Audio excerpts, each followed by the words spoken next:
Good morning, it's really good to see you. Heading out into Ubud this morning, trying to dodge the rain if we can. It's just been raining non-stop all night and all morning. Want to reacquaint myself a little bit with some of the places that I haven't seen for a while, see if there's been any changes. Obviously we want to talk to some people as well. I would like to introduce new subscribers to where I stay here, because I think that might offer some idea about how cheaply you can live in Ubud. But yeah, it's not raining now, so let's get out into it. Pagi. Jero, selamat pagi. Selamat pagi. Permisi Jero, saya mau tinggal mungkin 7 hari lagi. Oh, iya. Bisa? Iya. Saya bisa bayar nanti ya. Ya, Makasih banyak ya. For those who don't know, I stay in a little guest house where the Balinese family sort of lives downstairs. There's multiple rooms where everyone lives, and I rent upstairs. I'll show you the place for those who haven't seen it before. Upstairs, I think that from the last time I showed it, it was, I think we've got 6,000 more subscribers, so there might be some people interested in looking at some cheap living. The soothing, calming, cultural centre of Bali is once again getting its claws into me. I was initially going to stay for 7 days, and I've increased that by 7 more. And I'll probably even use it as a base, I think, and just pop off to different places like Ahmed and Lavina. A little bit of construction. Selamat pagi, apa kabar? Baik. Baik. Semua senang. Saya senang hari ini. Mana.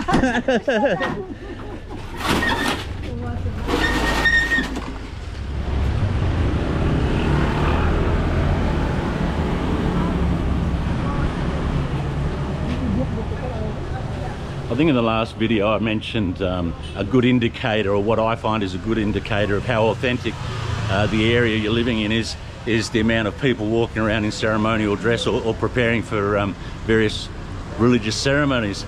And as soon as you walk out the door in Ubud, it's there. You know, there's I was trying to really drill down and pinpoint what it is about Ubud that I like, and I came up with a lot of different reasons.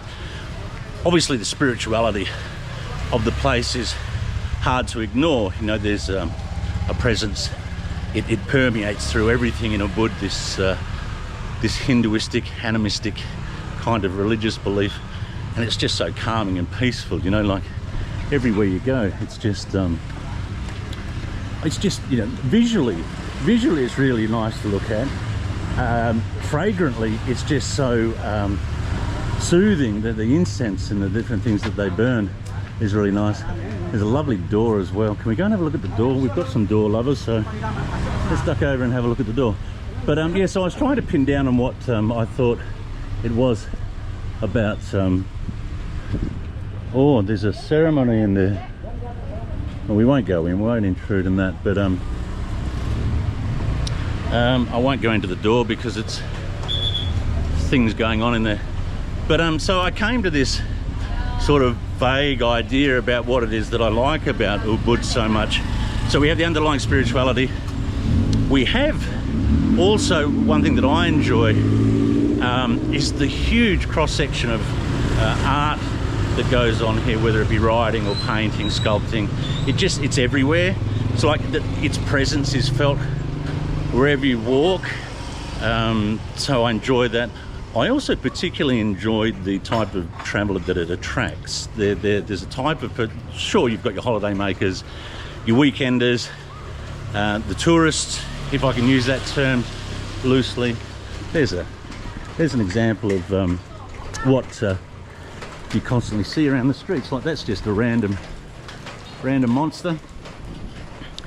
But a lot of people that are drawn to Ubud are pretty well travelled, they're experienced, they've got a very, I don't know, agreeable outlook on the world, and I find that there's a couple of eccentrics as well that are drawn here, trying not to get run over.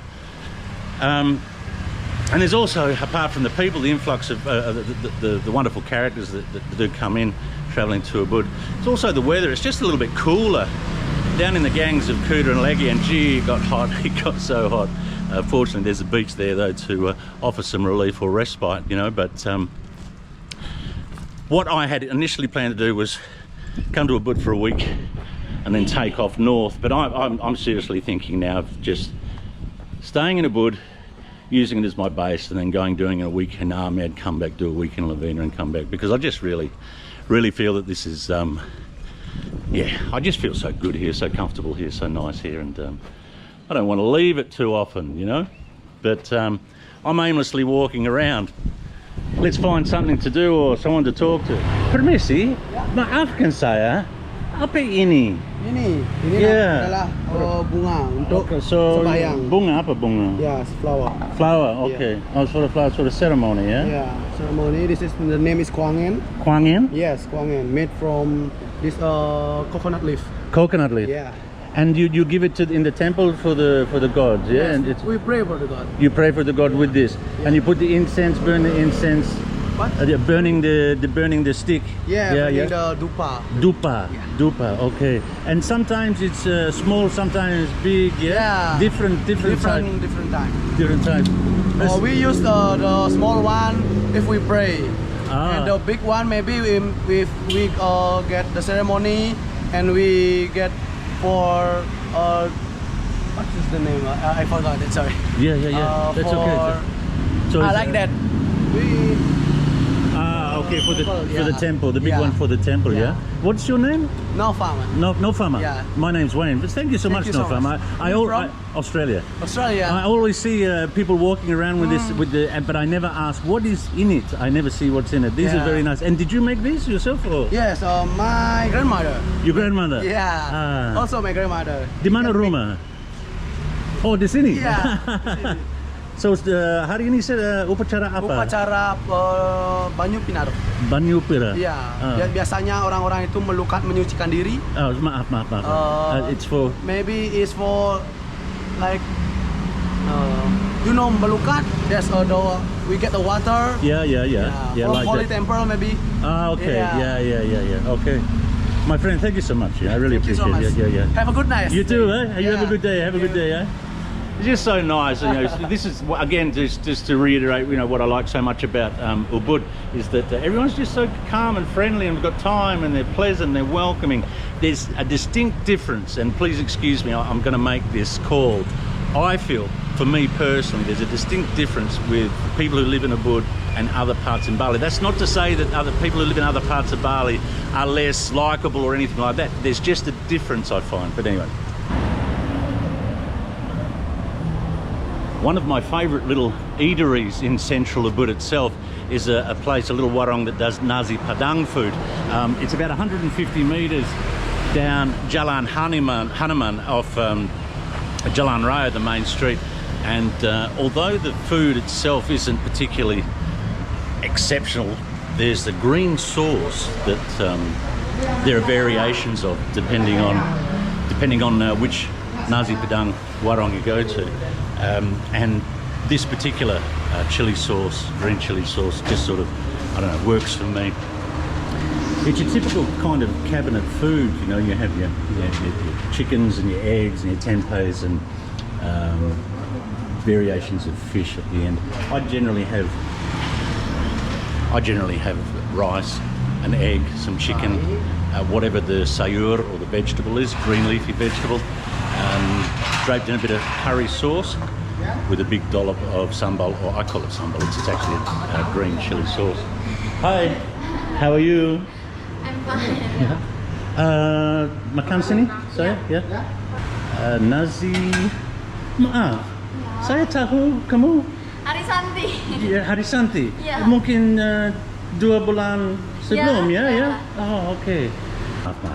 Yeah, so sambal or green, yeah? Sayur, Vegetable. sayur, sambal. Sedikit lagi sambal saya suka. Ya, makasih ya. Ayam pedas, ayam pedas. Telur. Ya.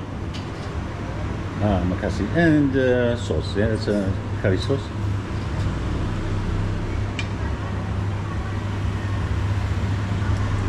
Yeah, okay. Makasih banyak. Ya.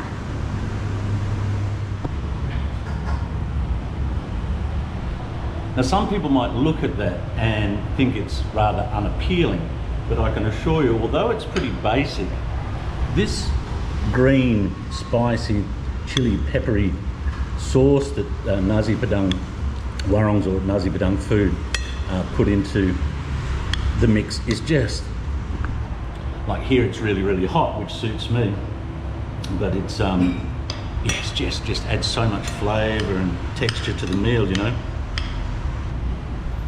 Like any really good spicy food, it gets the fluids flowing. Ooh, it's hot. It's great. Makasih banyak, yeah. Thank you.